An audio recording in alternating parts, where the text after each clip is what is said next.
السلام عليكم ورحمة الله وبركاته. الحمد لله رب العالمين والصلاة والسلام على رسوله الكريم وعلى آله وصحبه ومن تبعهم بإحسان إلى يوم الدين. أما بعد. கண்ணியத்திற்குரிய அல்லாஹ்வின் நல்லடியார்களே, என் அருமைக்கினிய சகோதர சகோதரிகளே, இன்றைய தினத்திலே ஒரு சஹாபிய பெண்மணியின் தௌபாவை குறித்து நாம் அறிந்து கொள்ள இருக்கின்றோம்.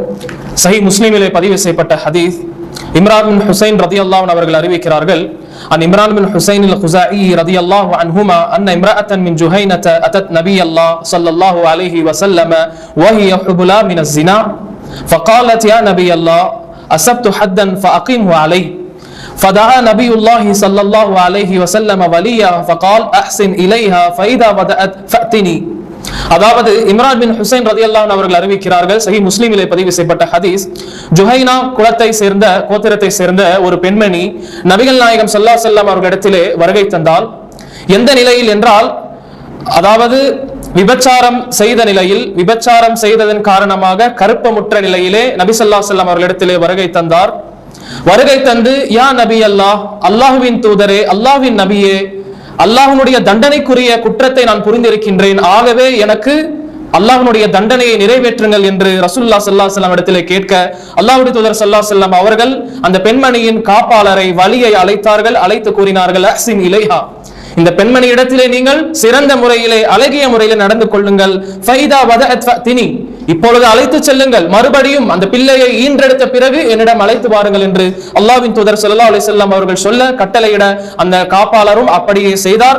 அவ்வாறு அந்த பெண்மணி தன்னுடைய பிள்ளையை ஈன்றெடுத்த பொழுது அல்லாஹ்வுடைய ஸல்லல்லாஹு அலைஹி வஸல்லம் அவரிடத்திலே வருகை தந்தால் ஃபஅமர பிஹா நபியுல்லாஹ் ஸல்லல்லாஹு அலைஹி வஸல்லம் ஃபஷுக்கத் அலைஹா தியாபுஹா ثم அமர பிஹா ஃபருஜிமத்.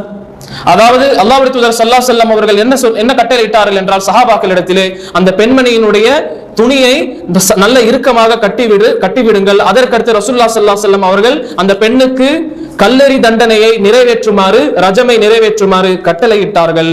சும்ம ஸல்லா அலைஹா, பிறகு அந்த பெண்மணியினுடைய ஜனாசா தொழுகை நபி ஸல்லல்லாஹு அலைஹி வஸல்லம் அவர்கள் தொழ வைத்தார்கள். ஃபகால லஹு உமர் ரலியல்லாஹு அன்ஹு அவர்கள் கூறினார்கள், துஸல்லி அலைஹா யா நபி அல்லாஹ் வகத் ஸனத், அல்லாஹ்வின் தூதரே, அந்த பெண்மணி விபச்சாரம் செய்திருக்க இந்த பெண்மணியினுடைய ஜனாசாவையா நீங்கள் தொலை வைக்கிறீர்கள் என்று உமர் ரலியல்லாஹு அன்ஹு வினவ, அல்லாஹ்வுடைய தூதர் சொன்ன பதில் அந்த பெண்மணியினுடைய தௌபாவின் முக்கியத்துவத்தை பற்றியும், இன்னும் அந்த பெண்மணியினுடைய அந்த பெண் சஹாபியின் ஈமானிய உணர்வை பற்றியும் ஈமானிய பலத்தை பற்றியும் நமக்கு பறைசாற்றுகின்றது. ரசூலுல்லாஹ் ஸல்லல்லாஹு அலைஹி வஸல்லம் அவர்கள் கூறினார்கள், லகத் தாபத் தௌபத்தன் லவ் குஸ்ஸிமத் பைன 70 மின் அஹ்லில் மதீனா லவஸிஅத்துஹும். அதாவது இந்த பெண்மணி அவளுடைய தௌபா எப்படிப்பட்டது என்றால், அந்த தௌபாவை மதீனாவில் உள்ள 70 பேருக்கு மத்தியிலே பிரித்து அளித்தோமே என்றாலும் கூட அந்த 70 பேருக்கும் இந்த பெண்மணியுடைய ஒரே ஒரு தௌபா போதுமானதாக அமைந்து விடும் என்று ரசூலுல்லாஹி ஸல்லல்லாஹு அலைஹி வஸல்லம் கூறிவிட்டு கூறினார்கள், வஹல் வஜத்த சுப்ஹானல்லாஹ் வஹல் வஜத்த தௌபத்தன் அஃதல மின் அன் ஜாதத் பினஃப்ஸிஹா லில்லாஹி தஆலா. அதாவது இந்த பெண்மணி தன்னுடைய உயிரை அல்லாஹ்வுக்காக அர்ப்பணித்து தௌபா செய்த இந்த பெண்மணியினுடைய தௌபாவை விட சிறந்ததை நீர் எப்படி காண முடியும் என்று அல்லாஹ்வுடைய தூதர் ஸல்லல்லாஹு அலைஹி வஸல்லம் அவர்கள் உமர் ரலியல்லாஹு அன்ஹு அவர்களிடத்திலே கூறினார்கள். ஆக கண்ணியத்திற்குரியவர்களே, இந்த ஹதீஸ் சஹீஹ் முஸ்லிமிலே பதிவு செய்யப்பட்டிருக்கின்றது. அதாவது என்ன அர்த்தம் என்றால், அந்த சஹாபிய பெண்மணி, ஜுஹைனா குலத்தை சேர்ந்த அந்த சஹாபிய பெண்மணி மனிதன் ரீதியிலே தவறு செய்து விடுகிறார்கள், பெரும் பாவத்தை செய்து விடுகிறார்கள், விபச்சாரம் புரிந்து விடுகிறார்கள்.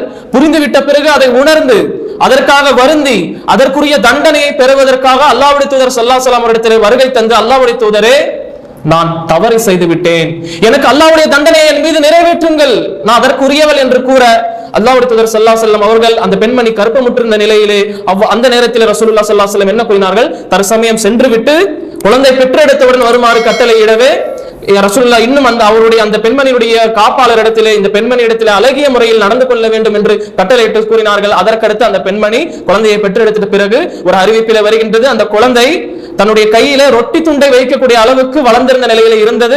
அந்த நிலையோடு அந்த பெண்மணி வருகை தருகிறார்கள். அல்லாஹ்வுடைய தூதர் ஸல்லல்லாஹு அலைஹி வஸல்லம் அவர்கள் ரஜம் என்று சொல்லக்கூடிய கல்லெறி தண்டனையை நிறைவேற்றுமாறு கட்டளையிடுகிறார்கள். இன்னும் ரசூலுல்லாஹி ஸல்லல்லாஹு அலைஹி வஸல்லம் அந்த பெண்மணியுடைய துணியை நன்கு இருக்க கட்டிவிடுமாறு சஹாபாக்களுக்கு கட்டளை விடுக்கிறார்கள். ஆக கண்ணியத்திற்குரியவர்களே, இப்படிப்பட்ட தௌபாவை செய்த இந்த பெண்மணி சுபஹானல்லாஹ், ரசூலுல்லாஹ் தொலை வைக்கிறார்கள். ஜனாசா தொழுகையை அந்த பெண்மணிக்காக தொலை வைக்கும் பொழுது உமர் ரலியல்லாஹு அன்ஹு அவர்கள் கேட்கிறார்கள், ஏனென்றால் விபச்சாரம் என்பது பெரும் பாவம், இப்படி பெரும் பாவம் செய்து இந்த பெண்மணிக்கா நீங்கள் தொலை வைக்கிறீர்கள் என்று அல்லாஹ்வுடைய தூதரிடத்திலே கேட்க ரசூலுல்லாஹ் ஸல்லல்லாஹு அலைஹி வஸல்லம் இந்த பெண்மணியுடைய தௌபாவினுடைய முக்கியத்துவத்தை, சிறப்பை ரசூலுல்லாஹ் இவ்வாறு கூறினார்கள்.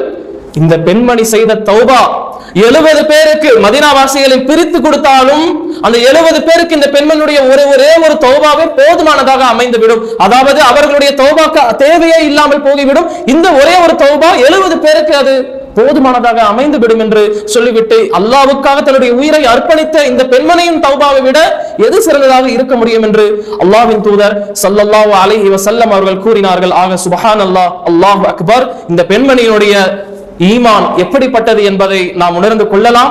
அல்லாஹ் சுப்ஹானஹு வ தஆலா எப்படிப்பட்ட ஈமானை சஹாபாக்களுக்கு கொடுத்திருந்தான். தவறு செய்தால் உணர்ந்து உடனடியாக அல்லாஹ்விடத்தில் பாவ மன்னிப்பு கோரினார்கள். இன்னும் பெரும் பாவமாக இருந்தால், தண்டனையை பெற்று தரக்கூடிய பாவமாக இருந்தால், இந்த உலகத்திலேயே தண்டனையை பெற்றுவிட்டு மறுமையில் தப்பிப்பதற்காக இவ்வாறு செய்யக்கூடியவர்களாக இருந்தார்கள். ஏனென்றால் மறுமையின் தண்டனையே மகத்தான தண்டனையாக, நிலையான தண்டனையாக இருக்கின்றது உலகத்தை கம்பேர் செய்யும் பொழுது. ஆக கண்ணியத்திற்குரியவர்கள், இப்படிப்பட்ட தௌபா சுப்ஹானல்லாஹ், நமக்கு என்ன படிப்பினை? நான் தவறு செய்து விட்ட பிறகு வருந்தி, யா அல்லாஹ் நான் தப்பு செய்து விட்டேன் என்று அல்லாஹ்விடத்திலே வருந்தி மீண்டும் அதை நான் செய்ய மாட்டேன் என்று உணர்ந்து அந்த தவறிலிருந்து முற்றிலுமாக விலகி இக்லாஸோடு அல்லாஹ்விடத்திலே தௌபா செய்வோமே என்றால் நம்முடைய தௌபாவை அல்லாஹ் சுப்ஹானஹு வ தஆலா அங்கீகரிப்பான், ஏற்றுக்கொள்வான். அல்லாஹ்வுடைய ரஹ்மத்திலிருந்து நாம் நிராசை அடையக்கூடாது. தவறுகள் செய்யக்கூடியவன் மனிதன், தவறை உணர்ந்து அல்லாஹ்விடத்திலே தௌபா செய்யக்கூடியவன் அவர்களில் சிறந்தவன் என்று அல்லாஹ்வுடைய தூதர் ஸல்லல்லாஹு அலைஹி வஸல்லம் அவர்கள் சொல்லி இருக்கிறார்களாக அல்லாஹ்விடத்திலே நம்முடைய தவறுகளுக்காக நாம் முறையிடுவோம், தௌபாவை செய்வோம். அதற்குரிய பாக்கியத்தை அல்லாஹ் நம் அனைவருக்கும் தந்தரவனாக. இன்னும் கடைசியாக இன்னும் ஒரு படிப்பினை இந்த சம்பவத்தில் நிறைந்திருக்கின்றது. அதாவது இந்த ஹதீஸை அறிவிக்கக்கூடிய இம்ரான் பின் ஹுசைன் ரலியல்லாஹு அன்ஹு அவர்களுக்கு அந்த சஹாபி பெண்மணியுடைய பெயர் தெரியும், ஆனால் அவருடைய பெயரை அவர் குறிப்பிடவில்லை. சுப்ஹானல்லாஹ். அதாவது ஒரு மூமினுடைய கண்ணியம் என்பது அவர் வாழும் பொழுதும் அவர் கண்ணியம் என்பது அது போற்றப்படும், அவர் மரணித்த பிறகும் அவருடைய கண்ணியம் என்பது இஸ்லாத்திலே அது பாதுகாக்கப்படும் என்பதை நாம் புரிந்து கொள்ள வேண்டும். ஆக பிறருடைய கண்ணியத்திலே நாம் என்றும் விளையாடக்கூடாது.